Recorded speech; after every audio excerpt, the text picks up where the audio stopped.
কানাডার প্রধানমন্ত্রী Justin Trudeau new Democratic party বা এনডিপির সমর্থন হারানোয় দেশটিতে আগাম নির্বাচনের সম্ভাবনা দেখা দিয়েছে। দলটির নেতারা বৃহস্পতিবার এই তথ্য জানিয়েছেন। ট্রুডোর মধ্য বামপন্থী উদার সরকার থেকে বুধবার সমর্থন প্রত্যাহারের পর দলটির নেতা জগমিত সিং এই বিষয়ে মুখ খোলেন। প্রধানমন্ত্রীকে তার কার্যালয় ধরে রাখতে হলে নতুন কোনো জোট করতে হবে।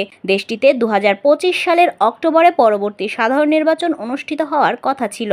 জনমত জরিপে দেখা যাচ্ছে আসন্ন নির্বাচনে দেশটির আনুষ্ঠানিক বিরোধী দল মধ্য ডানপন্থী রক্ষণশীল বিপুল ভোটে জিততে পারেন, কারণ ট্রুডোর প্রতি ভোটারদের হতাশা বাড়ছে। 2015 সালে তিনি প্রধানমন্ত্রী হিসেবে দায়িত্ব পালন শুরু করেন, কিন্তু নিত্যপণ্যের দাম বৃদ্ধি এবং গৃহ সংকট তার জনপ্রিয়তা কমিয়ে দিয়েছে। ট্রুডোর ঘনিষ্ঠ সহযোগী বৃহস্পতিবার উদারপন্থীদের নির্বাচনী প্রচারণা থেকে সরে দাঁড়ানোর ঘোষণা দিয়েছেন।